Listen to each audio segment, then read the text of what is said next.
Bienvenue sur Africa 24 dans cette nouvelle édition de l'Africa Tonight. Voici les titres de l'actualité.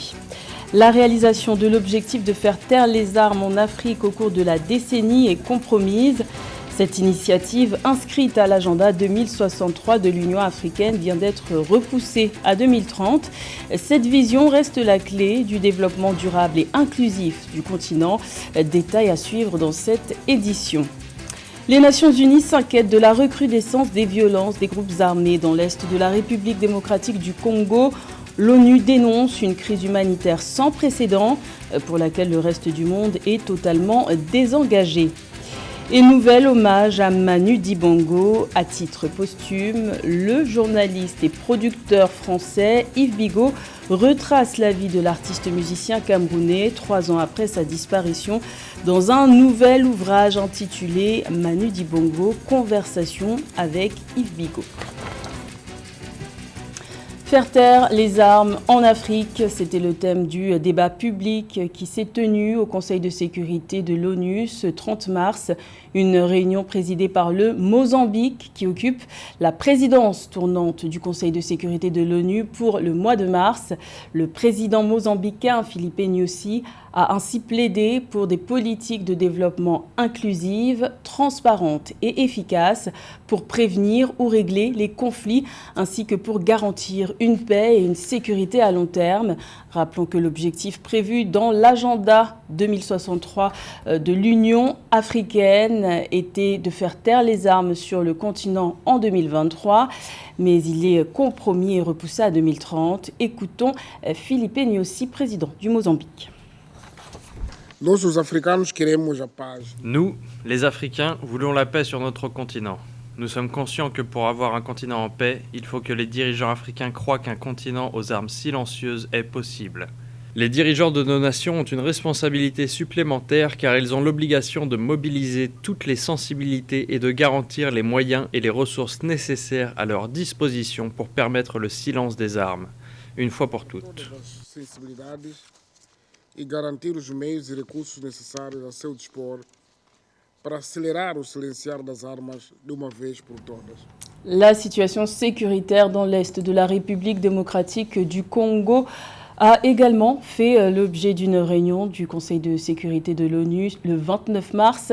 L'ONU a condamné la recrudescence des violences des groupes armés, notamment dans les provinces du Nord Kivu, du Sud Kivu et d'Ituri, et a dénoncé une crise humanitaire sans précédent pour laquelle le reste du monde est totalement désengagé.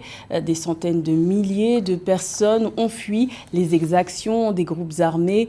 Rappelons que le plan de retrait du M23 de Bunagana, prévu le 30 mars, n'a pas été respecté.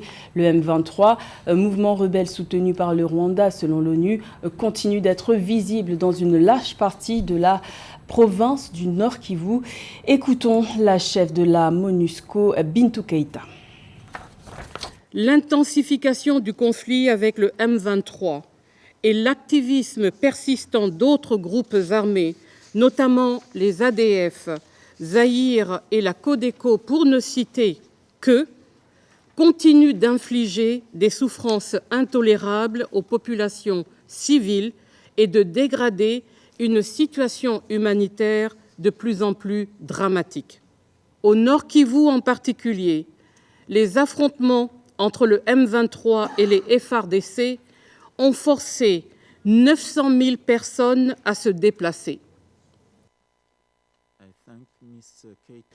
Je condamne les entraves persistantes à l'accès humanitaire, notamment l'attaque d'un hélicoptère d'UNAS en février qui a contraint le PAM à temporairement suspendre ses vols dans les zones de conflit.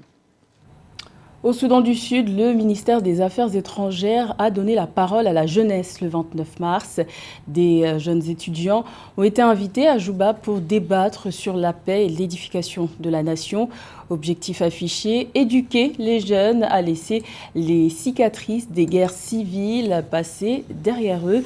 et leur apprendre à coexister pacifiquement. Il faut rappeler que le Soudan du Sud, pays meurtri par des années de guerre civile, se trouve à un moment charnière de son histoire avec un renouvellement de 24 mois de sa période de transition à l'issue de laquelle doivent se tenir les premières élections du pays vers 2025.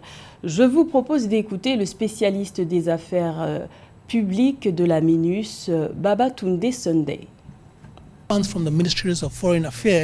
Les participants du ministère des Affaires étrangères ont décidé de diffuser l'accord de paix et d'encourager également les méthodes de consolidation de la paix et de résolution des conflits dans les écoles primaires. Ils ont donc réuni quelques-unes de ces écoles pour débattre sur le thème de la construction de la nation et de la paix. Et c'est pourquoi nous, la MINUS, sommes ici. Nation building and peace. And that's why we are here as UNMISS. Kenya Airways tombe de haut. La compagnie aérienne kenyane a enregistré des pertes records en 2022 de l'ordre de 290 millions de dollars. Un coup dur pour la compagnie qui transporte chaque année près de 4 millions de passagers vers 42 destinations. Les explications de Mildred Diamou. Dans un communiqué paru le 27 mars 2023, la compagnie aérienne nationale du Kenya, Kenya Airways, a annoncé avoir enregistré une perte record de 290,5 millions de dollars en 2022. C'est l'un des pires résultats de l'histoire du transporteur et la plus grande perte pour une entreprise cotée en bourse de Nairobi, indique le communiqué. Les pertes de Kenya Airways ont plus que doublé, passant de 120,5 millions de dollars en 2021 à 290,5 millions de dollars en 2022. Il faudra que le Kenyan Airways se ressaisisse et puis essaie d'être plus agressif pour augmenter justement ses capacités financières en augmentant aussi ses passagers. Et ça, il faudra essayer de diminuer les coûts des billets. Et puis, il faudra que Kenyan Airways fasse des alliances avec, par exemple, le géant Ethiopian Airways et puis, pourquoi pas, avec la South African Airways pour que les compagnies africaines puissent profiter justement du boom du transport aérien. Kenya Airways attribue cette contre-performance à la dépréciation du shilling kényan, à l'augmentation du prix du kérosène représentant 53% de ses coûts d'exploitation directs et à l'accumulation de dettes estimées à 2,1 milliards de dollars. Malgré cette perte, le nombre de passagers s'est établi à 3,7 millions, en hausse de 68% sur un an. Le chiffre d'affaires de la compagnie a également augmenté de 66%, passant de 533 millions de dollars en 2021 à 887 millions de dollars en 2022. Le Kenya est un acteur majeur de l'Afrique centrale, de l'Afrique orientale, et il ne faudrait pas que cette place forte soit prise par d'autres pays, d'autres continents. Donc on souhaite réellement que le gouvernement kenyan veille à ce que Kenyan Airways puisse continuer à exister dans de meilleures conditions, avec une meilleure rentabilité et puis avec plus d'avions pour transporter plus de passagers. Depuis une décennie, Kenya Airways traverse une situation financière délicate et un problème de gestion.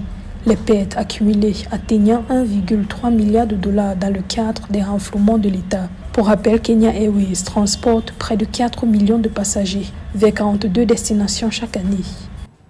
Nouvel hommage à titre posthume à Manu Dibango, disparu en mars 2020. Le journaliste et producteur français Yves Bigot a récemment dédicacé à Paris son nouvel ouvrage consacré à la vie de l'artiste musicien camerounais Manu Dibango, conversation avec Yves Bigot, l'histoire d'une vie musicale, panafricaniste, culturelle mais aussi géopolitique. Marcel Kouassi. Manu Dibango, célèbre saxophoniste camerounais décédé le 24 mars 2020 des suites de la Covid-19, a fait bouger l'Afrique et le reste du monde à travers ses titres Soul Makossa, Afro Soul ou encore Electric Africa. Témoin de l'après-guerre de 1949 et des indépendances africaines, Manu Dibango, homme de culture et de paix, reste gravé dans les mémoires. C'est Manu, c'est l'homme de culture, un artiste, un talentueux, quelqu'un qui a parcouru le monde, qui a embrassé toutes les cultures, quelqu'un qui a brisé les frontières. Comme je disais tout à l'heure, quelqu'un d'universel. Et Yves Bigot le retrace très bien dans ses écrits. Yves Bigot, patron de télé et écrivain, a décidé de rendre hommage à l'icône de la musique à travers le livre Manu Dibango, Conversation avec Yves Bigot, paru le 20 janvier 2023 et dédicacé le 24 mars 2023 à Paris. Un livre de 130 pages conçu à partir des conversations et entretiens portant sur l'histoire personnelle et musicale de l'artiste, sa vision du panafricanisme et les enjeux culturels et géopolitiques entre les peuples. Tout son parcours, son aventure incroyable à travers le XXe siècle, d'un jeune Camerounais de 15 ans qui arrive par bateau à Marseille en 1949 après la Deuxième Guerre mondiale et qui découvre la France, qui va aller faire ses études chez un couple d'instituteurs dans la Sarthe. Ils n'ont pas vu de noirs depuis les GI américains du débarquement. Et après, il devient musicien professionnel à Bruxelles. Et puis ensuite, il repart, il devient une superstar à Léopoldville. Et puis, il revient en France, il joue avec les Yéyés. Et puis, il a Saul Makossa qui fait lui une star aux États-Unis. Il a vécu des choses incroyables, Manu. Et surtout, il en a tiré une sagesse et des enseignements incroyables. Et je voulais que ça soit consigné quelque part pour que cette mémoire et cette intelligence, cette sagesse qui était la sienne, soit consultable. Yves Bigot souhaite à travers le livre Manu Dibango, Conversation avec Yves Bigot, partager le regard humain, la vision géopolitique entre les peuples et la sagesse de Manu Dibango à titre posthume. Elle pèse lourd dans la catégorie des moins de 70 kilos chez les juniors de judo. La malgache Laura Rasoanaïvo est championne d'Afrique junior de judo dans sa catégorie et 3e au classement mondial. Décorée d'or et de bronze en 4 compétitions, l'athlète vise une médaille olympique aux Jeux de Paris 2024. Son portrait avec Joël Ballot. À 19 ans, la judokate malgache Laura Rasoanaïvo est devenue une figure incontournable du judo africain. Elle a effectué une belle moisson lors de sa tournée africaine 2023 en Tunisie et en Algérie, en engrangeant en tout 4 médailles en 4 compétitions, dont 3 d'or et 1 de bronze. Des victoires qui lui permettent de signer un exploit inédit pour le judo malgache en se hissant à la 3e marche du World Junior Ranking List. Cette rage de vaincre dans la vie que j'ai aujourd'hui, c'est grâce à mes objectifs qui sont vraiment énormes et j'ai pas le droit de jouer ni d'échouer, on va dire. Engagée dans la catégorie junior des moins de 70 kg, Laura Rasoanaïvo est désormais reconnue à l'échelle internationale. Elle est championne d'Afrique junior de judo 2022, sacrée championne de Madagascar, du tournoi international de la Réunion en 2020 et du tournoi international de Madagascar. J'ai commencé le judo sans vraiment vouloir me dire qu'il fallait que j'arrive à ce point, il fallait que je fasse les Jeux Olympiques ou il fallait être championne d'Afrique. C'est vraiment juste entraînement par entraînement au fil des années. Et j'ai réussi à performer petit à petit, sans pression, avec de l'aide bien sûr de mon club, ma famille, mais vraiment sans pression et j'ai toujours voulu continuer. Donc il n'y avait pas d'obligation de résultat, c'était une passion qui est devenue une carrière sérieuse. Judokate de l'association sportive Saint-Michel à Amparibe au Madagascar, elle figure actuellement parmi les grands athlètes de son pays. Après le sacre continental, Laura Rasoanaïvo est en quête d'une médaille olympique aux Jeux de Paris 2024. Mais pour l'heure, elle entend briller aux Jeux des îles de l'océan Indien qui se tiennent au mois d'août à Madagascar. C'était le journal de la rédaction. Merci de l'avoir suivi. L'information continue sur Africa 24.